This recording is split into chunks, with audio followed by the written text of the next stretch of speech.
आदाब, नमस्कार, अस्सलाम वालेकुम नाज़रीन। पल पल न्यूज के न्यूज रूम से मैं हूं आपके साथ नदीम अकरम।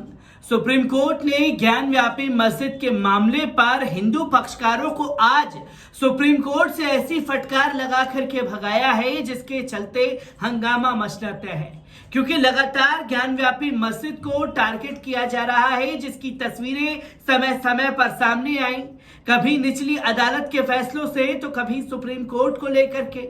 और जब शिवलिंग मिलने का दावा किया गया तो एक रिट याचिका डाली गई सुप्रीम कोर्ट में कि जो शिवलिंग मिली है उसकी पूजा करने की इजाजत दी जाए।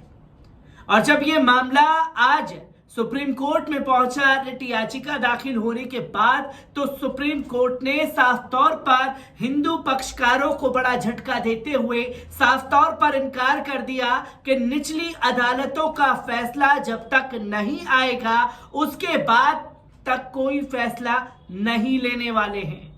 और बुरी फटकार लगाई है कि आखिरकार हर जगह पर यह इस तरीके का तांडव क्यों मचाया जा रहा है कि मस्जिद के नीचे मंदिर है।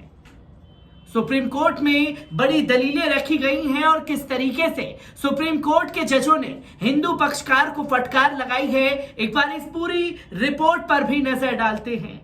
आपको बता दें, जो सबसे पहले आज शुरुआत हुई, सुप्रीम कोर्ट ने गुरुवार को कहा कि वे अंजुमन इंतजामिया मस्जिद कमेटी, जो ज्ञान व्यापी मस्जिद का प्रबंधन करती है, द्वारा दायर आवेदन पर वाराणसी जिला कोर्ट के फैसले का इंतजार करेगा, जिसमें हिंदूवादी द्वारा दायर मुकदमे की स्थिरता पर सवाल उठाया गया है। इसके अनुसार आपको बता दें कि पीठ ने मस्जिद कमेटी द्वारा विशेष अनुमति याचिका को अक्टूबर से पहले सप्ताह तक के लिए स्थगित कर दिया है, जिसमें मस्जिद के कमीशन सर्वेक्षण के सिविल कोर्ट के आदेशों को चुनौती दी गई थी, जहां मुस्लिम पक्षकारों ने इलाहाबाद हाई कोर्ट में पहले ही अपनी याचिका डाली हुई है कि जो वजू खाने को सील किया गया है उस सील को खत्म किया जाए, ताकि नमाजियों को जो दिक्कतों का सामना करना पड़ रहा है वो दिक्कतों का सामना ना करना पड़े। हिंदू पक्षकारों की रिट याचिका को चुनौती देने का काम किया गया था, खासतौर पर मुस्लिम पक्षकारों द्वारा, जिस पर सुप्रीम कोर्ट ने साफ तौर पर कहा कि वो निचली अदालत का इंतजार करेगी। इसके बाद आपको बता दें कि अदालत ने दो रिट याचिकाओं पर विचार करने से भी साफ तौर पर इनकार कर दिया, जो सर्वेक्षण के दौरान मस्जिद में पाए जाने वाले शिवलिंग की पूजा करने के अधिकार की मांग करते हुए दायर की गई थी और कार्बन डेटिंग और जेपीएस सर्वेक्षण की मांग कर रही थी। अदालत ने कहा कि इस तरह के मुद्दों को सूट में ही उठाया जाना चाहिए। कानून के तहत उपलब्ध अन्य उपायों को आगे बढ़ने की स्वतंत्रता के साथ याचिकाओं को वापस ले लिया गया है।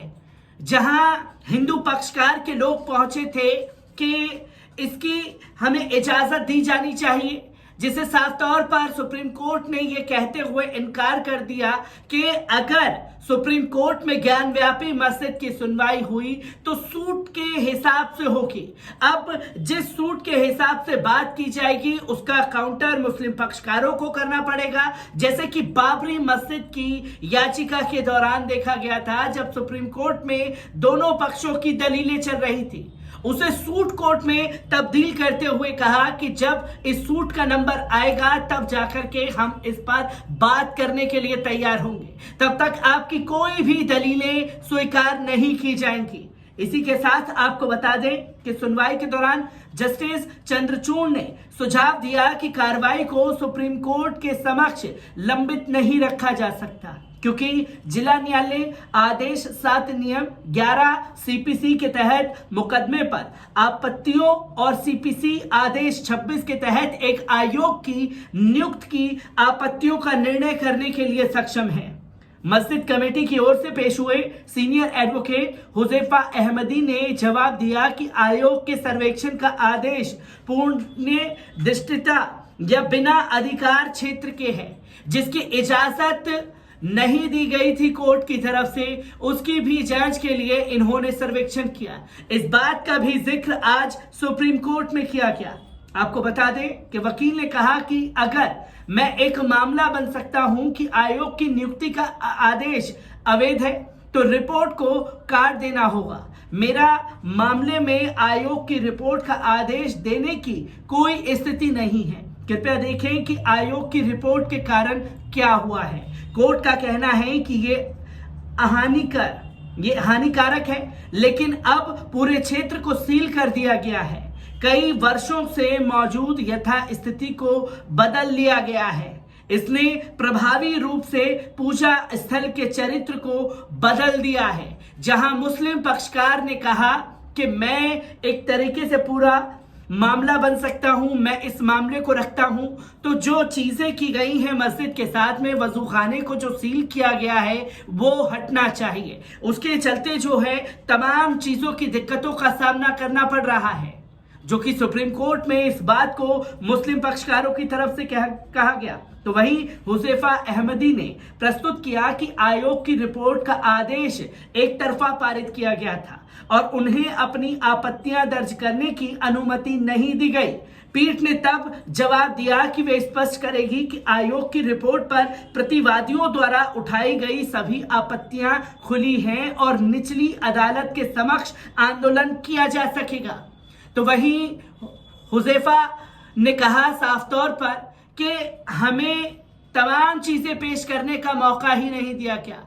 यहां से सर्वेक्षण की टीम गई, सर्वेक्षण की टीम ने कहा कि वहां पर शिवलिंग मिली है, तुरंत में हम लोगों को कोर्ट में पेशने से पहले ही उस जगह को सील करने का आदेश दे दिया गया। मतलब हमें अपनी दलीलें रखने का मौका दिया जाना चाहिए था। इस बात को भी आज जज के सामने रखा गया। इस पर चंद्रचूड़ ने कहा कि आपकी शिकायतों में से एक ये है कि आयोग को एक तरफा नियुक्त किया गया था, आपको नोटिस नहीं दिया गया था। अब हम एक सुरक्षात्मक आदेश पारित कर सकते हैं जिससे आप उन सभी आपत्तियों को उठा सकते हैं। जस्टिस सूर्यकांत ने कहा कि वे निचली अदालत को निर्देश देंगे कि वे अपनी आपत्तियों पर फैसला किए बिना आयोग की रिपोर्ट पर भरोसा न करें। अहमदी ने जवाब दिया कि ऐसा निर्देश मान लेगा कि हाईकोर्ट का आदेश सही है, तो इस दलील को भी सिरे से खारिज कर दिया। और साफ तौर पर सुप्रीम कोर्ट ने कहा कि जो दलीलें सर्वेक्षण की टीम की तरफ से दी गई हैं, जो सर्वेक्षण की टीम दे रही है, वो सही भी है या नहीं है, इसका जांच करने का काम अदालत का था। आपने सर्वेक्षण की टीम को ही मान लिया, हम इस चीज पर भी आगे चल के रोक लगा सकते हैं, जो कि सुप्रीम कोर्ट ने अपनी बातों में साफ तौर पर कहा। इसके बाद उन्होंने कहा कि आयोग की नियुक्ति से पहले मैंने आपत्तियां उठाई, उन आपत्तियों पर विचार किया गया और ट्रायल कोर्ट ने खारिज कर दिया। तब मैं हाई कोर्ट गया, जिसके बारे में साफ तौर पर मुस्लिम पक्षकारों की तरफ से ये बातें रखी गई। तो वहीं मुस्लिम पक्षकार की तरफ से अहमदी ने कहा कि आयोग की रिपोर्ट को एक तरफा आदेश देने का कोई कारण नहीं था। इस आदेश के बाद पूरे देश में एक डोमिनोज प्रभाव है, जहां इसी तरह के आवेदन दायर किए गए। पीठ ने कहा कि वे आदेश 7 नियम और 11 पर फैसले का इंतजार करेगी और एक एसएलपी को लंबित रखेगी। Justice DY Chandrachud, justice Suryakant और जस्टिस पीएस नरसिंह की पीठ अंजुमन इंतजामिया मस्जिद कमेटी द्वारा दायर याचिका पर विचार कर रही थी, जिसमें वाराणसी सिविल कोर्ट द्वारा 5 हिंदू महिलाओं द्वारा एक मस्जिद के अंदर पूजा के अधिकार की मांग करने वाले एक मुकदमे में सर्वेक्षण को चुनौती दी गई थी, जिसकी तस्वीरें लोगों के सामने आई और सुप्रीम कोर्ट ने साफ तौर पर यह इनकार कर दिया, तमाम दलीलें मुस्लिम पक्षकारों की सुनने के बाद, कि पूजा करने की इजाजत जो आप मांग रहे हैं,